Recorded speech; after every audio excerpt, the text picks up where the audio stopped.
Okey, Assalamualaikum warahmatullahi wabarakatuh. Ada berita panas, berita panas. Silakan bang. Ya, Datuk, kawan saya baru hantar Ya. satu keratan headlines dan linknya saya belum dapat lagi, mengatakan bahawa Tun Mahathir mengeluarkan satu kenyataan bahawa bahawasanya memang wujud video kontroversi terhadap Menteri Kanan kita, Datuk. So bermakna semalam di Parlimen Datuk Seri Nazri Aziz ada memberikan beberapa saranan supaya kerajaan yang ada ini tidak mengikut apa yang berlaku pada kerajaan PH, mana ada pertuduhan terpilih dan juga ada fail-fail yang tidak dibawa ke muka keadilan.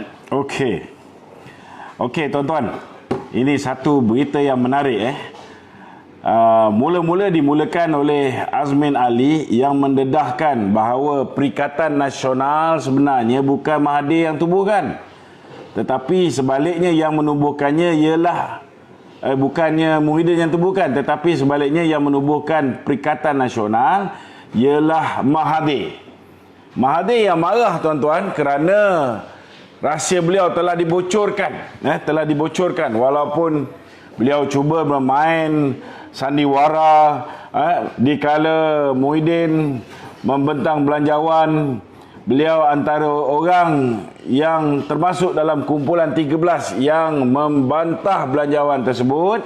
Hakikat dan realitinya tuan-tuan, mereka ni bagai toke dan boneka tuan-tuan. Muhyiddin hanyalah boneka kepada Mahathir dan Mahathir adalah toke kepada Muhyiddin. Itu sebenarnya realiti dia. Jadi apabila Azmin sudah membocorkan rahsia Mahathir yang begitu marah ni tuan-tuan, tuan-tuan tahulah orang tua ni kadang-kadang sensitif sikit. Lebih-lebih lagi Azmin ni sebenarnya anak angkat dia dulu. So bila dia marah ni tuan-tuan, dia pun mengesahkan bahawa video saya tak boleh sebut dah sebab ada orang tegur, janganlah sebut perkataan tu, marah mak kita kan.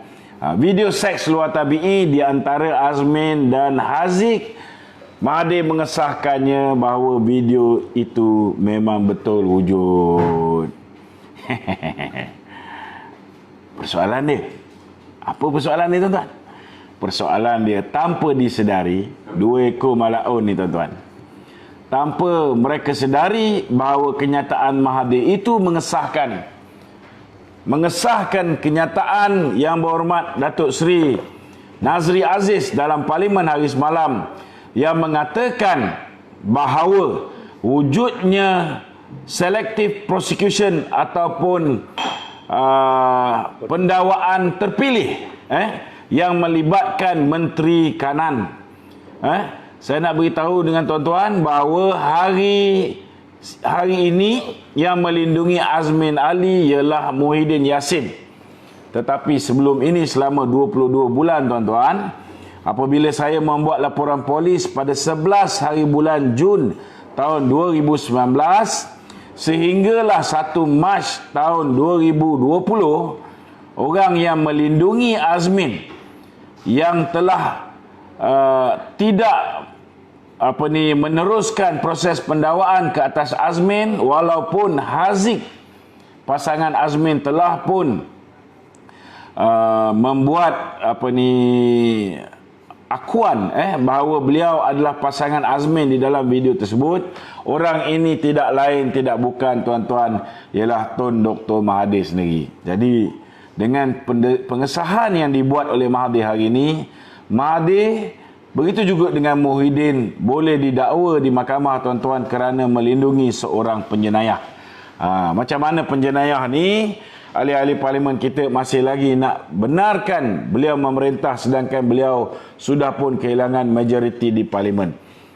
Saya nak beritahu dengan saudara, mungkin orang yang tak tahu tentang kes ini, saya nak beritahu apa yang berlaku pada hari 11 hari bulan Mei, 11 Mei saudara, pada tahun 2019. Bulan puasa ni tuan-tuan, bulan puasa. Mengambil keberkatan bulan puasa ni, sekitar jam 1 hingga 2 pagi, Azmin Ali ketika itu berada di dalam sebuah hotel di Hotel 4 Point Sandakan.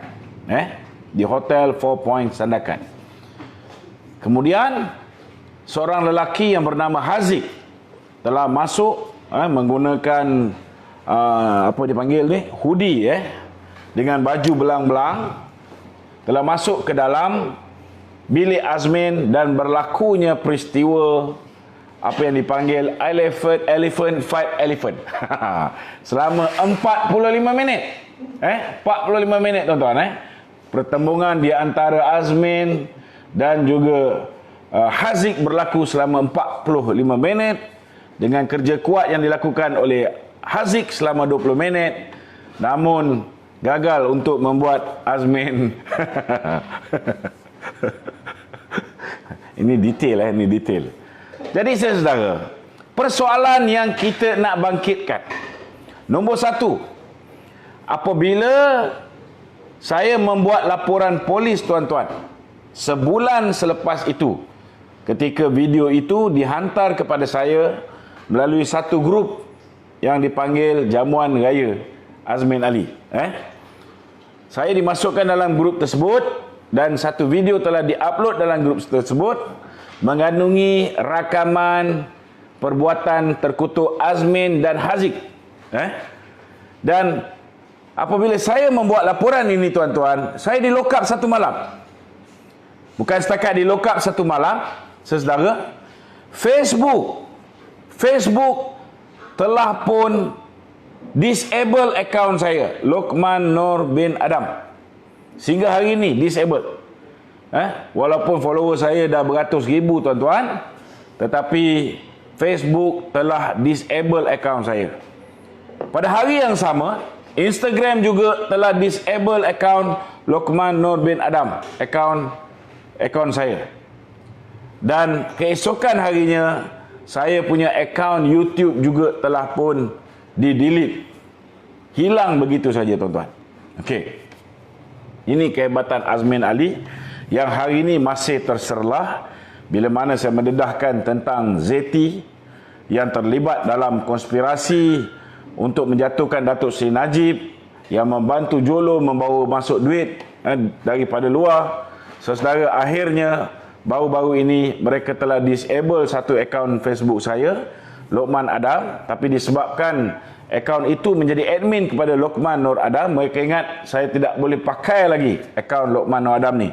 Tetapi sebaliknya tuan-tuan, saya ada backup admin iaitu Lokman Nur Adam. So saya masih boleh guna page Lokman Nur Adam. Tetapi bila saya masih boleh live, mereka release balik Lokman Adam punya FB boleh pakai. Selepas itu mereka godam dan akhirnya mereka berjaya mengambil alih tuan-tuan.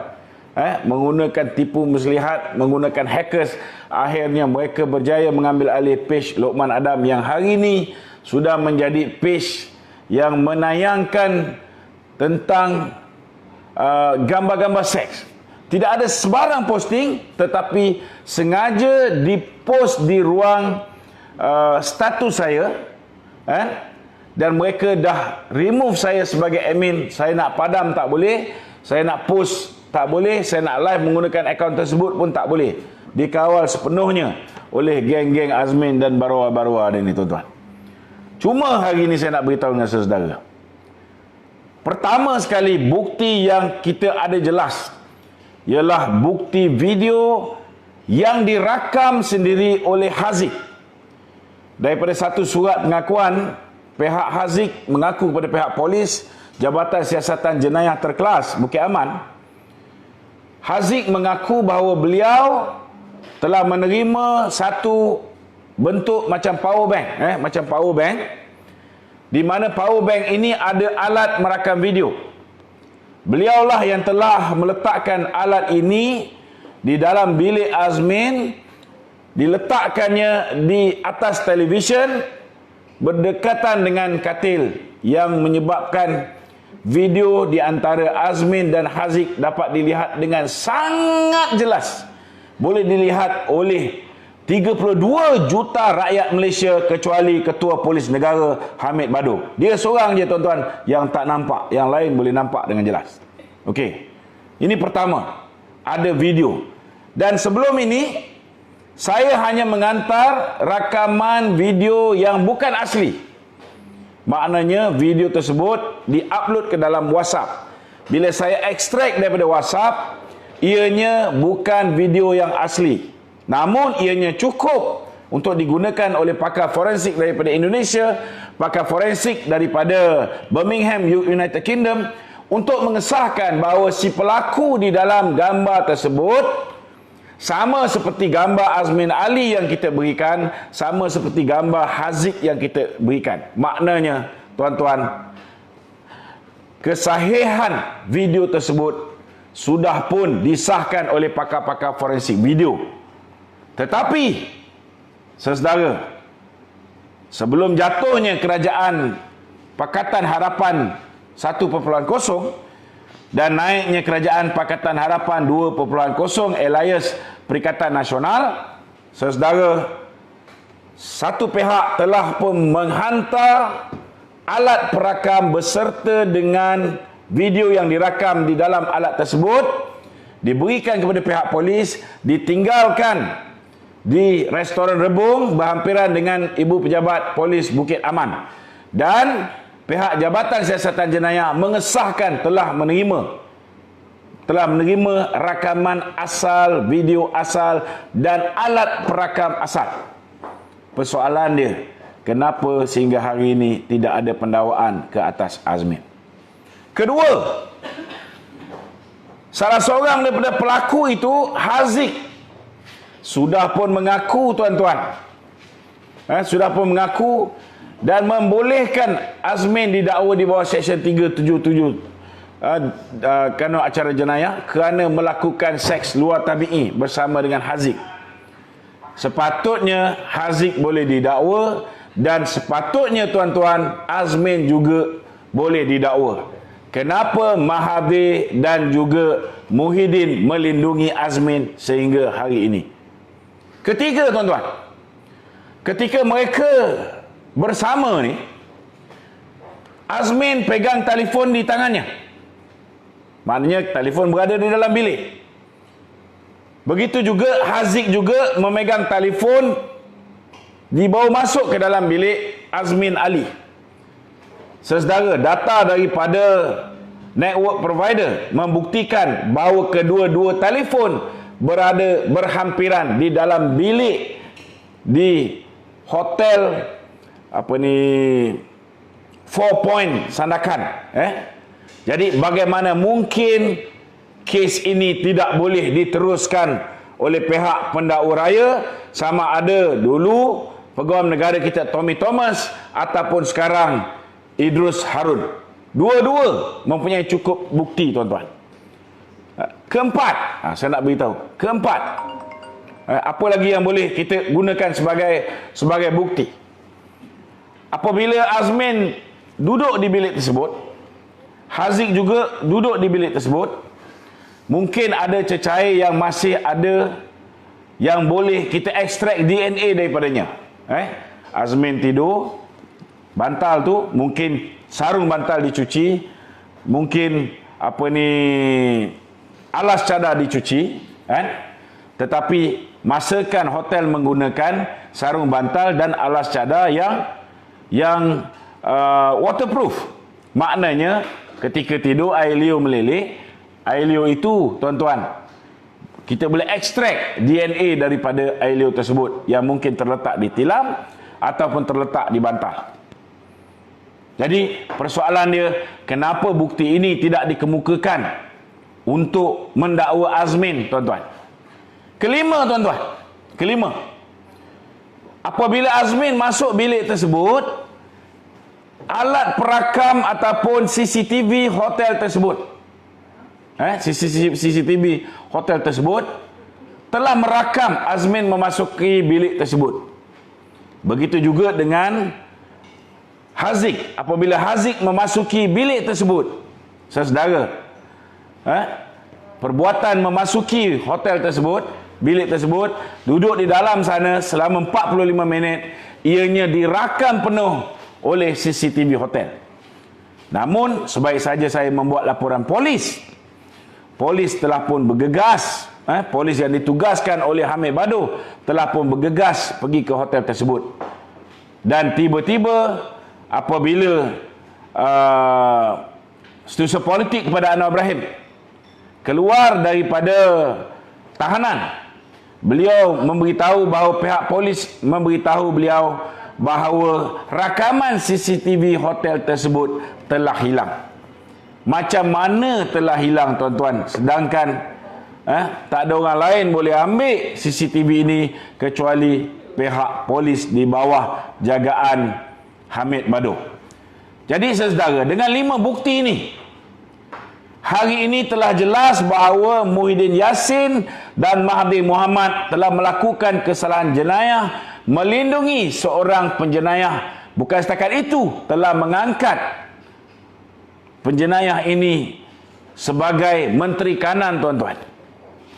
Hari ini Muhyiddin, tuan-tuan, telah mengangkat penjenayah seks luar tabi ini sebagai Timbalan Perdana Menteri. Cuma tak disebut nama Timbalan Perdana Menteri, tetapi Menteri Kanan 1. Itu sebabnya saudara, saya merayu kepada sahabat-sahabat ahli parlimen daripada Barisan Nasional, memandangkan hari ini telah jelas lagi bersuluh bahawa tuntutan kita demi rakyat yang meminta supaya KWSP dibenarkan kepada semua pencarum mengeluarkan maksimum RM10,000. Tapi hari ini mereka dah kencing. Tidak seperti mana yang Zafrul katakan 8.2 juta yang akan menikmati. Hakikat dan realitinya, mereka memilih-milih dan menyusahkan dengan meletakkan syarat-syarat yang tidak masuk akal, yang saya yakin akhirnya jumlah yang bakal menikmati hak mereka untuk mengeluarkan duit KWSP tak sampai pun separuh daripada jumlah 8.2 juta orang ini, tuan-tuan. Kedua, mereka juga menipu dengan mengatakan bahawa mereka akan memberikan 6 bulan moratorium kepada semua. Rupa-rupanya, tuan-tuan, walaupun Zafrul membuat pengumuman pada 26 hari bulan November, saudara, tetapi hakikat dan realitinya, mereka yang boleh menikmati moratorium ini hanya boleh menikmati moratorium bagi bulan Disember, sekiranya mereka belum memohon. Kena mohon backdated. Siapa yang dengar apa yang diungkapkan oleh Zafrul 26 hari bulan, mereka kena mohon moratorium 2 bulan yang lalu. Inilah kebahlulan kerajaan PH 2.0 ni, tuan-tuan. Kalau tak mohon 2 bulan yang lalu, maka kalau dia mohon dan diluluskan untuk mendapatkan moratorium, mereka hanya boleh mendapat moratorium untuk bulan Disember sahaja. Disember sahaja. Jadi itu sebabnya, saudara, dah tak ada pilihan bagi rakan-rakan MP-MP Barisan Nasional. Tolong bulatkan tekad anda, kuatkan semangat anda.